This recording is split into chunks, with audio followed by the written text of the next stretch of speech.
beloved ones. Today I wanted to talk about cameras and photography, to tell you how cameras work and what settings to use on your camera to give you the most creative control. So first and foremost, I want to define some terms for you. So you might hear the term SLR as it applies to both film cameras and digital cameras. And what that means is single lens reflex. So you have a lens, and then if you take that lens off, you actually see a mirror in here. And when you go to take a picture, the mirror will actually move out of the way and it'll expose the sensor when the shutter opens. And so there's actually different mechanisms working there. And so it's either exposing a digital sensor or it's exposing film. But now mirrorless cameras are what's beginning to replace SLR cameras, and those don't actually have the mirror anymore. They just have the sensor there. And so what you see when you look through the viewfinder, instead of seeing the actual, like the mirror just reflecting what's out there, what you're actually seeing is what the sensor sees. And so the advantage to that is that if your picture is over or underexposed, you'll actually be able to tell right away. And so I've had that happen with an SLR camera a lot of times where I've thought everything was composed just right, and I forgot what setting I had my camera on. And so it ended up over or underexposed. So before we get into what exposure means and what those factors are that lead to a balanced exposure, let's talk about our lenses real quick. So this is your lens, and you need it to be clean. I mentioned this when I talked about phone pictures as well, because a lot of people come out with hazy pictures from their phone because their lens on their phone is dirty. So whether you have a phone or a camera, make sure your lens is clean. And so we'll pretend this is gross, even though it's not right now. So what I start with is blowing the dust off of it, and then putting the cleaner right on the cloth, spraying it directly on the cloth, not on the lens, and then just cleaning the area that's dirty, and then using a dry part of the cloth to clean the rest of it. So that's something to look at every once in a while if you have an SLR camera, or to look at your phone. And also remember not to use any regular household cleaner that's supposed to be for glass, because it'll actually take the coating off of your lenses. You want to use a cleaner specially designed for either glasses lenses or camera lenses, because that actually protects the coating on the lenses. So now that that's out of the way, let's talk about the different factors that make an exposure and what they mean. So there are three main things here. There's your shutter speed, which is represented on your camera if you want to just set the shutter speed and let the camera set everything else as either TV on some models or S on others. Your aperture, which is the opening that lets the light in, represented as AV or A. Your ISO, which is like film grain, and manual, which is a setting where you get to set all of that yourself. So even if you're not at the level of being at manual, I want to tell you about how to use those other settings so that you actually have that creative control, and also tell you what it means to set a shutter speed and how different shutter speeds can affect your picture. So I wrote down a few shutter speeds here. This is not an exhaustive list of what your camera has, it's just a representation, and I picked some I wanted to talk about. So the first one I have here is actually 30 seconds. And that's where a lot of them max out. Some have a bulb setting, which lets you hold it down indefinitely, or they have a bulb setting on the dial. And that's for when you want to do star trails and stuff like that. So bulb is great. And then some of the other settings that actually have numbers are like 30 seconds or 20 seconds and 10 seconds. So that you might use a 30-second exposure for a lightning picture if you want to catch multiple lightning strikes. So I wanted to show you a picture I actually used a long exposure for to show you what you can do with that. So this is a calendar that I made, and a friend went in the background with a blue light and lit up the mural, and then I spelled the word, and I actually spelled it backwards toward the camera so the camera saw it the same way I did. And so this is about between 10 and 15 seconds. So that's something really creative you can do with a long exposure. So it's really fun to know about those and to try some light painting. So that's something you could try that's creative and not too hard if you set it on shutter priority and just set it for like 10 seconds. So I'll go ahead and put this back. And then the other thing you can do with shutter speed that really gives you some creative control is you can actually, just like that shows movement of action, you can blur water to give it that really clean, glassy kind of look. And so this was probably about 15 seconds. This is Fossil Creek here in Arizona. I love this place. It's so beautiful. And so that's how you get those waterfall pictures and stream pictures that just look so beautiful and smooth, because you're actually catching the path of the water and not freezing it in midair. So that's a reason to know about shutter speed and to be able to set this. So I'd say between, in my experience, between about like a fifth to like a 20th of a second is probably about what you need for this. So I probably set my camera on a rock or something like that because I didn't have a tripod. But you can sometimes get around a 15th to a 30th of a second if you shoot in burst and you shoot a whole bunch of pictures. You might get a sharp one. So get that back on there. Hopefully stay. So the other thing that you can do besides blurring action and catching the path of a moving object, which panning is another way to do that, where you move your camera with something. So a 30th or a 60th of a second, you might be able to do that as well. A 60th is a setting that's on a lot of film cameras, and it's important to know for most cameras that traditionally a 60th of a second is about the slowest shutter speed where you can hold it steady. So once you go below a 60th, just be aware that you're going to have to brace that camera really well and maybe set your elbows on a railing or a table. And the action might be a little blurred in that picture because things that are moving are not going to be frozen. And so that's a setting to know about. A 200th to a 250th is about where most flashes tap out on syncing with your camera. So you won't be able to use a flash past that shutter speed. And then to freeze action, I'd say between a 500th and a 1000th is where you want to be. So for sports pictures, you don't want to go slower than that if you're really hoping to freeze the action. Unless, like I mentioned, you want to pan and actually follow something as it's moving, in which case you want to use a slower shutter speed. So I'll get into that a little bit more in a future video if people want to know about it. And then there are some cameras that go up to 8,000th or even faster than that. But this is kind of a representation of where shutter speeds are and how you can use them creatively to do long exposures or to freeze action in midair. So the other thing that is really important to know about and to be able to utilize is aperture. So aperture is the size of the hole that lets the light into your lens. And so it starts around 1.4, although there are some things that are f1. They're very rare. But this is just a representation again, so you might have an f2 lens or something. But these are also called f-stop. And so 1.8 is where a lot of prime lenses are at the start. And you can actually find out on a lens what the range is of the aperture, what the widest aperture is. So for example, if you see on this one, it says 1 and then it has a 4 to 5.6. So that means that this lens is the widest aperture that I'm going to be able to do when it's zoomed all the way out is a 4. And then as I zoom all the way in to the fullest length of this lens, it'll be 5.6. So that means I can't shoot super, super fast shutter speeds in this lens unless things are in direct sunlight. But I tend to like pictures that are well lit. So it ends up working for me, but it's a trade-off because you get to f2.8 on a lens and it becomes really big and heavy with all that glass.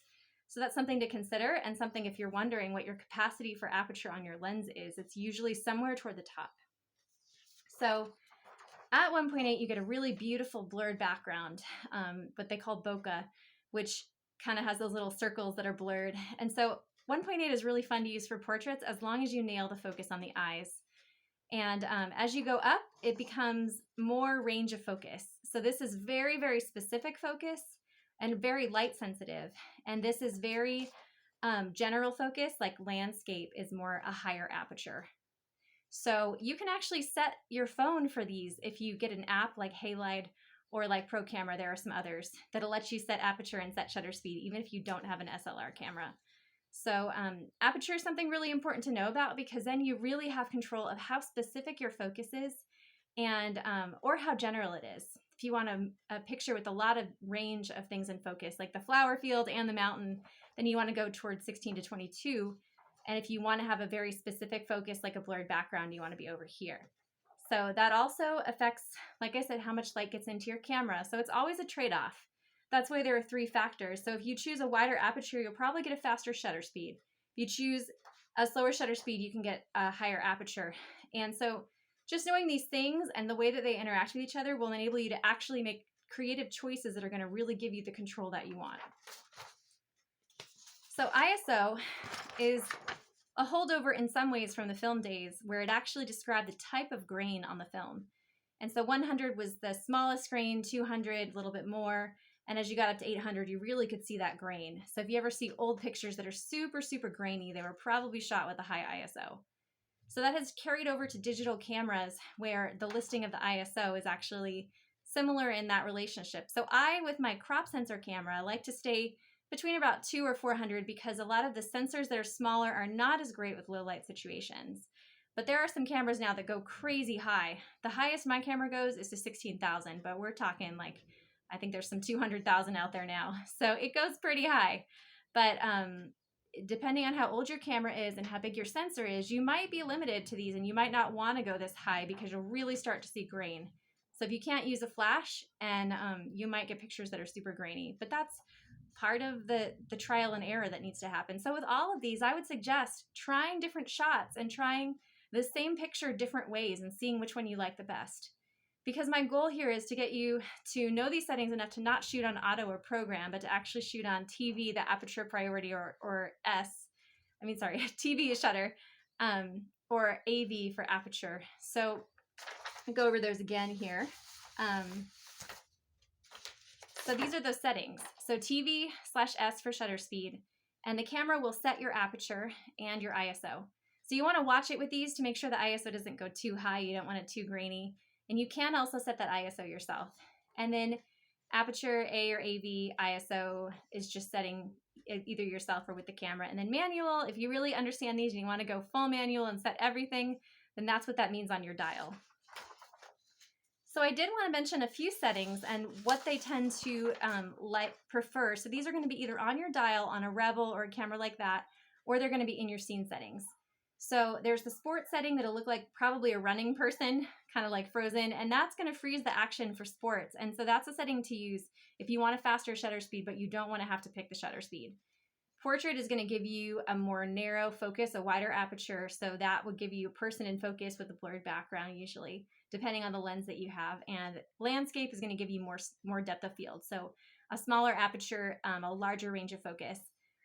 And then macro is to tell your camera you're trying to focus close, but macro does depend also on the type of lens that you have. And then a night portrait is probably going to flash and then expose for the background for a little longer.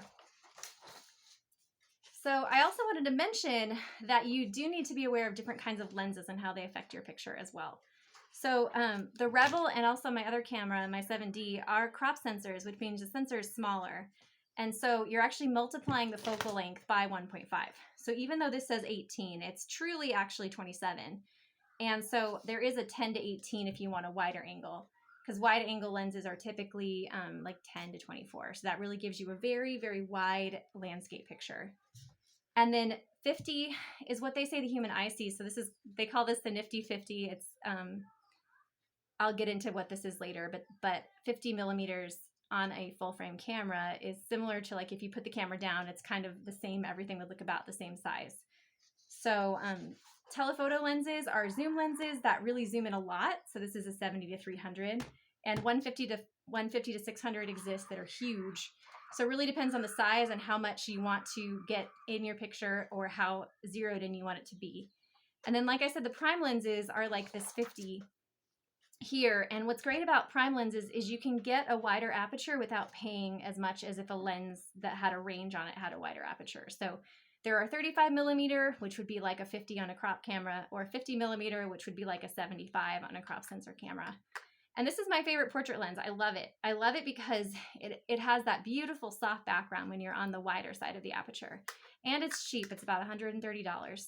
So I've broken two of these. I actually ran over one of them. So this is a great lens. And then this one is one I borrowed from work that I love. It's the macro lens. Focuses really close up, gets beautiful sharp pictures.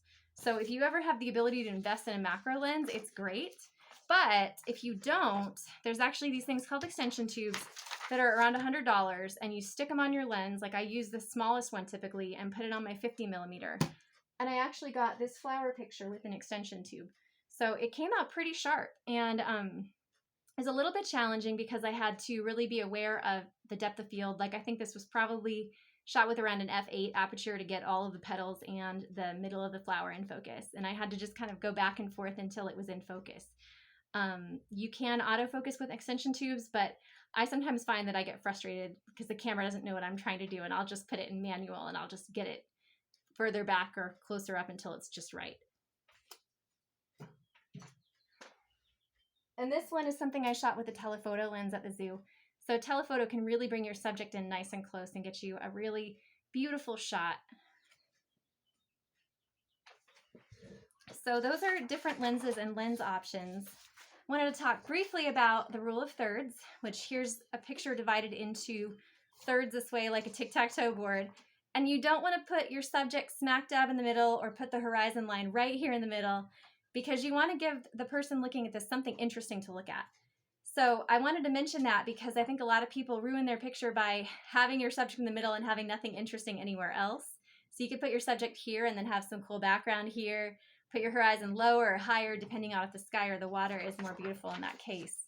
And the other thing is that you have to trust your instincts and sometimes do things that maybe people think are crazy. So this is actually one of my favorite pictures I've taken. I took it in Peru. And what's funny about it is I asked their mom if I could take their picture, and she said sure, and I immediately took a picture of their feet. And she looked at me like I was nuts, but I love this picture because I feel like I had this moment of finding something that just felt transcendent, this innocence and playfulness that was just portrayed by those crazy socks that a bunch of kids in Peru were wearing at the time. So trust your instincts and try things. I think that a lot of times we're afraid that we're gonna do something and it's not going to turn out, but if you don't try something, you're never going to know, and maybe you missed a chance because you just didn't want to be brave and step outside the box a little bit. And that's the last thing I want to say is that what's really important actually about photography is the photographer. A lot of times people think they can't get good pictures if they don't have a good camera. But I took that picture with a 4 megapixel little point and shoot camera, and I've gotten some great pictures on my phone. And so use what you have, and if you want to up that, getting an SLR camera or a mirrorless is a way to really give you even more creative control. But I just want to encourage you to keep taking pictures. We don't learn anything, and we don't learn how to be good at anything unless we do that a lot. So keep shooting, comment with your questions, and thank you so much for watching. This has been so much fun. Have a great day. Much love to you all. Bye.